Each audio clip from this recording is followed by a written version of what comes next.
ముకుంద మీకోసం తెచ్చింది necklace Mela flat 9.99 VAతో November 29 నుండి డిసెంబర్ 7 వరకు హిల్స్ బ్రాంచ్ త్వరలో ప్రారంభం. నమస్తే రమగారు. నమస్తే జయ. ఏదైనా మంచి కథ చెప్పండి అండి. అదృష్టము దురదృష్టం మనం ఇవి మాట్లాడుకుంటాం ఎప్పుడు. అదృష్టం వల్ల కలిసి వచ్చేసింది, అదృష్టం తప్పిపోయింది, అంతే. ఒక్కొక్కసారి తప్పిపోతుంది కూడా. కొంతకాలమే అదృష్టం అనే కథ నడుస్తూ ఉంటుంది.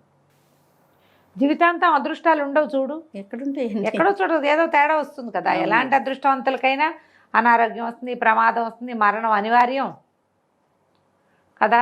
కానీ మిగిలినవేవో కొన్ని వస్తాయి. అందులో దురదృష్టాల్లో అదృష్టాలు వస్తాయి కొన్ని. అదృష్టాల్లో దురదృష్టం వస్తుంది ఇంకోసారి. ఇలా నడుస్తూ ఉంటాయి. చైనా కథలు భలే ఉంటాయి. ఈ అదృష్టాన్ని గురించి కలిసి రావటం మీద భలే కథలు రాస్తారు వాళ్ళు. చందమామ కథే. పూర్వమట అదేదో చైనా నగరంలో ఒక చిన్నగారని ఒక పెద్ద మనిషి ఉండేవాడు. ఆయనది మంచి వ్యాపారం, బాగా సంపాదించాడు. 4 కుమారులు. మెల్లిగా వ్యాపారం వృద్ధి పొందుతూ ఉండగానే, ఆ తిరుగుతున్న వ్యాపారం తిరుగుతూ ఉండగానే ఆయన వాళ్ళు ఏమిటో చైనా వాళ్ళకి వెండి చాలా గ్రేట్.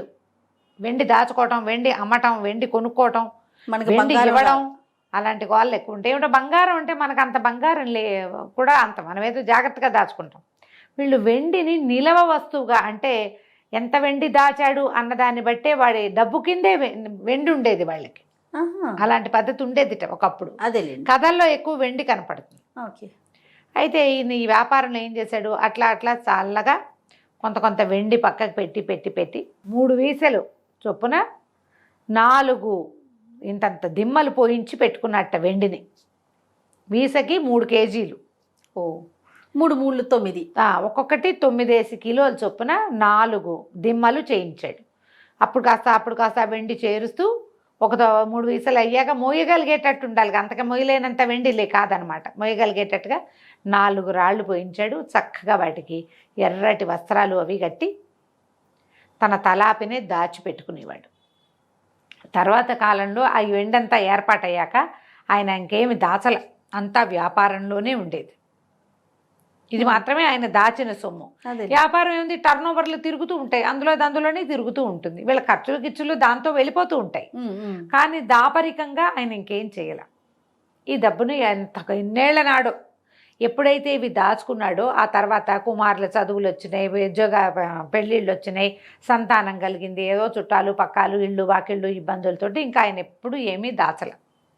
ఈయనకి 70 ఏళ్ల వయసు వచ్చింది. ఆయన 40లోనే 50 లోపే చేసేసాడు ఆ వెండి సంగతి. పిల్లల చిన్నతనాలకే ఏర్పరిచేశాడనమాట. అయితే ఏమైందట, ఈ 70వ పుట్టినరోజు ఎంత ఘనంగానో చేశారట కుమారులు. నాయన నువ్వు విశ్రాంతి తీసుకో నాన్న, నువ్వు మేమే చూస్తాం ఇదంతా. అప్పటికే కొంతకాలంగా ఈయన హాఫ్ డే ఇంట్లోనే ఉంటున్నాడు. ఇప్పుడు ఫుల్ డే రెస్ట్ ఇచ్చారు నాన్నకి. మొత్తం వ్యాపారం 4 పక్కల విస్తరించుకుని తలా ఒక పని చేసుకుంటూ వ్యాపారాన్ని ముందుకు తీసుకెళ్తున్నారు. సమాజం అంతా ముందుకెళ్తుంది చూడు. వ్యాపారం అంటే ఎంతమంది పని వాళ్ళు ఉంటారు, వాళ్ళందరి భోజనమా ఆధారపడి ఉండేవాళ్ళు, ఇంటికి వచ్చే అతిథులు అభ్యాగతులు, ఎవరికైనా చేసే సహాయాలు, ఇవన్నీ ఉంటాయి కదా.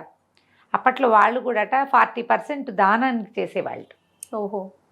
వాళ్ళ బిజినెస్లో 40% లాభాన్ని సహాయాలు చేసేసేవాళ్ళు.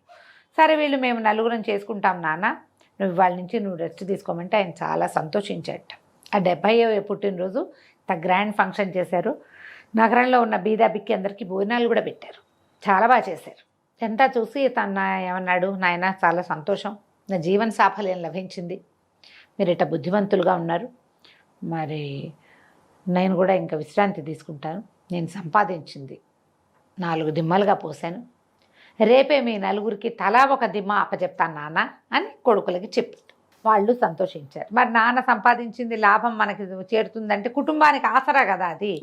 సరేనన్నారు. ఆ రోజు రాత్రి ఆయనకు ఒక కల వచ్చింది. పడుకున్నాక ఒక తెల్లటి వస్త్రాలు, ఎర్రటి తలపాగాలు, ఎర్రటి నడుంబట్టలు ఉన్నటువంటి 4 అత్యద్భుతమైన వంతులుగా ఉన్నటువంటి మగవాళ్ళు ఆ గదిలోంచి వెళ్తూ ఈయనకు దండం పెడుతున్నారు. అయ్యా, చాలా కాలంగా మిమ్మల్ని సేవిస్తున్నాం, ఎంతకాలం నుంచో, ఇక మీ సేవకి అయిపోయింది, ఇప్పట్లో మా సేవలు మీకు అందం. మేము మీ దగ్గర నుంచి వెళ్ళిపోయి పై ఊర్లో ఉన్నటువంటి యానని ఆయన సేవించడానికి వెళ్ళిపోతున్నాను నాయమయ్య. పై ఊరు, ఒక ఊరు పేరు కూడా చెప్పారు. ఆ ఊళ్ళో ఉన్న యాన్ గారిని సేవించడానికి వెళ్తున్నాం. చాలా బాగా చూసుకున్నారు మీరు మమ్మల్ని. ఇవాళతో మా సేవలు సమాప్తం అని చెప్పి నలుగురు చక్కగా వెళ్ళిపోయారు బయటికి. తెల్లవారుజాము ఈయనకి నిజంగానే ఎవరో తన గదిలోంచి వెళ్ళిపోయినట్టు అని అనిపించింది. చాలా ఆశ్చర్యంగా కళ్ళు తెరిచి ఆయనకి ఏదో అనిపించింది. ఆ ఎర్రటి తలపాగా, ఆ నడుంగుడ్డ తను ఎక్కడో చూశాను అనుకుని ఆయన అటు ఇటు చూసి తను తన మంచం తలాపిన ఒక పక్కగా దాచిపెట్టిన 4 వెండి ముద్దలకేసి చూశాడు. లేవు. ఆ 4 వెండి బ్లాకులు మాయమైపోయినాయి. వాటికి కట్టిన గుడ్డలతో సహా ఇక ప్లేస్ ఖాళీ అయిపోయింది. గొల్లుమని ఏడ్చాడు. నా అదృష్టం ఇవి, ఇంతకాలం చూసుకున్నాను. అవి ఏ గుడ్డ అయితే ఈయన వాటికి కట్టాడో అవే ఎర్రటి బట్టలు కనపడ్డారు వాళ్ళు. వాళ్ళ ఒంటి మీద తెల్ల బట్టలు ఉన్నాయి. ఓకే. ఈ నడువుకోకుండా తలకొక ఇది కట్టుకున్నారు. అది మనం కట్టిన క్లాత్. చాలా దుఃఖించాడు. ఖాళీ వెళ్ళిపోయింది. ఏం చేయాలో తెలియలే. అయితే ఏమనిపించింది, వీళ్ళు పై ఊర్లో యాన్ అని పేరు చెప్పారు. అతను ఎవరో చూడాలి. అడ్రస్ చెప్పి వెళ్ళారు కదా, వాళ్ళ సంగతి చూద్దామనుకున్నాడు. సరే మర్నాడు బండి కట్టించుకుని ఆ యాన్ గారింటికి వెళ్ళాడు. ఆ ఊరు వెళ్ళి యాన్ గారు ఎవరైనా ఉన్నారా, ఈ ఊళ్ళో పెద్ద మనిషి ఉన్నాడా అంటే ఉన్నారన్నారు. యాన్ గారింటికి వెళ్తే యాన్ గారి ఇల్లంతా నానా హడావిడి గందరగోళంగా ఉంది. ఈయన వెళ్ళాడు లోపలికి. అయ్యా, పై ఊరు నుంచి మిమ్మల్ని కలవడానికి వచ్చానండి. ఏమిటండి మీ ఇంట్లో హడావిడి ఏమిటి అని అడిగాడు. ఏం చెప్పనండి, 9-10 సంవత్సరాలుగా నా భార్య చాలా అనారోగ్యంతో ఉంది. ఎంత జబ్బుగా ఉందో. అయితే నిన్న రాత్రి దానికి ఒక కల వచ్చింది. ఎవరో ఒక 4 వ్యక్తులు తెల్లటి వస్త్రాలు, ఎర్రటి తలపాగా, ఎర్రటి నడుంగుడ్డ కట్టుకున్న వాళ్ళు, ఇవాళ నుంచి నీ కోసం మేము వస్తున్నాము అని చెప్పారు. ఆమె కేకలు పెట్టింది. ఏం చెప్పారు, మీ మంచం కింద తవ్వండి అని చెప్పారు వాళ్ళు. మంచం కదిపి చూసాం మేము. మంచం కదిపి చూస్తే మంచం కింద 4 ఇంతంత వెండి బ్లాకులు ఉన్నాయండి. అప్పటి నుంచి 9 ఏళ్ళ నుంచి జబ్బుగా ఉన్న నా భార్య లేచి తిరగటం మొదలుపెట్టింది. అవి లేచి తిరుగుతోంది. ఈ వెండి ముద్దలు ఎక్కడి నుంచి వచ్చినాయి తెలుసు, మా మంచం కింద ఉన్నాయి. అవి అక్కడ ఉన్నాయని మాకు తెలీదు, అవి అక్కడలే వచ్చాయి. ఈయన వలవలా ఏడ్చాడు చిన్గారు. చెప్పి ఏం చెప్పాడంటే, ఒకసారి నన్ను చూడనిస్తారా వాటిని అన్నాడు. దాందేముందండి, ఇట్లా వింత కదా, ఈ జనమంతా అందుకే వచ్చి చూస్తున్నారు. అదృష్టాన్ని ప్రదర్శనకు పెట్టాడు ఆయన. అందరూ వచ్చి అందుకే చూస్తున్నారండి. వైద్యుడు కూడా ఆశ్చర్యపోయాడు. నా పెళ్ళానికి తగ్గదు, ఆవిడ పోతుందన్నాడు. ఆవిడకి నేను తగ్గించలేనన్నాడు. 9 ఏళ్ళ నుంచి తీసుకుంటోంది, శుభ్రంగా లేచి ఉంది. ఆ పక్క నుంచి వెళ్తున్న ఒక ఆవిడని చూపించాడు. ఆవిడ శుభ్రంగా ఉంది, ఈవిడే నా భార్య అన్నాడు. అవి నాకు చూపించండి అని చిన్నగారు దుఃఖంగా అడిగితే ఈయన వెంబడి పెట్టు తీసుకుపోయాడు. వాళ్ళ గదిలో మంచం కింద ఉన్న భూమిలో దొరికినటువంటి అప్పుడే ఫ్రెష్గా ఎర్రగుడ్డ కట్టబడి ఉన్నటువంటి ఇంతంత వెండి బ్లాకులు కంటితో తను అచ్చుపోయించినవి. తన ఇంట్లో నుంచి ఎట్లా వెళ్ళిపోయినాయో, ఎట్లా వీళ్ళింటో చేరినాయో తెలీదు. అంతే కదా. పరమ దుఃఖంతో ఈయన పాపం చెప్పాడు, ఈ బ్లాకులు నేను చేయించినవే నాయన, ఆ ఎర్రగుడ్డ నేను కట్టిందే. నా 70వ పుట్టినరోజు నాడు మా పిల్లలకు అప్పచెప్పాలనుకున్నాను నేను. ఆ రోజు రాత్రి 4 ఆజానుబాహులైన తెల్లటి వస్త్రాలు కట్టుకున్న వాళ్ళు, సౌందర్యవంతులు, ఎర్రటి గుడ్డ నేను కట్టిందే, ఇదిగో ఇదే కట్టుకొని కనపడ్డారు. నేను చాలా సేవించాం, వేరే వారి సేవకు వెళ్ళిపోతున్నామని చెప్పారు అని బలబలా ఏడ్చి వాటిని ఒకసారి ముట్టుకుని కళ్ళకద్దుకుని వెళ్తానండి అన్నాడు. ఆయన ఏం చేశాడు, ఒక వెండి కాసు తీసి ఇచ్చాడు.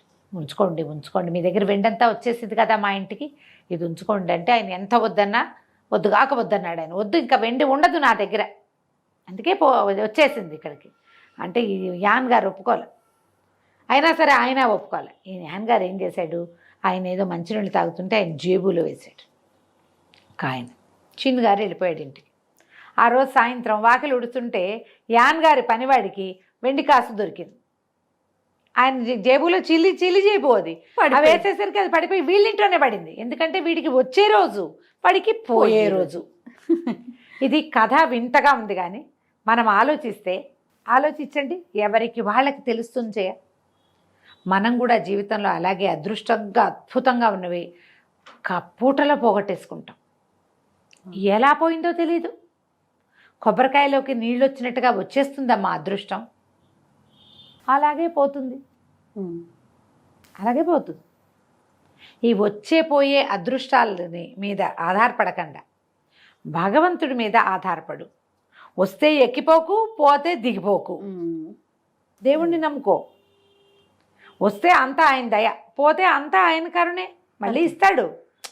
పోగొట్టిన వాడు ఇవ్వకుండా ఎందుకుంటాడు? నారు పోసిన వాడు నీరు పోయాడు, పోయిందో అని ఏడవకూడదు, దిగనాసిల్లిపోకూడదు, దిగెళ్ళిపోకూడదు. అది ఇచ్చిన వాడు తీసుకున్నాడు, మళ్ళీ ఇస్తాడు. ఎప్పుడు నాకు ఇవ్వకపోతే నా కొడుకులకి ఇస్తాడు, కొడుకులకి ఇస్తే మనవాళ్ళకి ఇస్తాడు. ఇవ్వడం మాత్రం గ్యారంటీ. అంతే. తీసుకున్నాడుగా, మొదటి ఇచ్చాడుగా, అలాగే ఇస్తాడని నమ్మండి. అదృష్టం ఇలా ఉంటుంది. ఎలా ఎవరిని పైకి ఎక్కిచ్చేస్తుందో అందలం, ఎలా ఎవరిని కిందకి దింపేస్తుందో మనకు తెలియదు. కాబట్టి దైవారాధన మానకండి. ఏదైనా సమస్య రాగానే మొదట మనం దేవుణ్ణి మానేస్తాం. అవునండి, దేవుణ్ణి మానేస్తాం, దేవుడికి చేయటం, లేదా దేవుణ్ణి మార్చేస్తాం. అవును రమ్మగారు. మానేయద్దు, మార్చేయద్దు, మార్చద్దు దేవుణ్ణి. మారాల్సింది మీరు.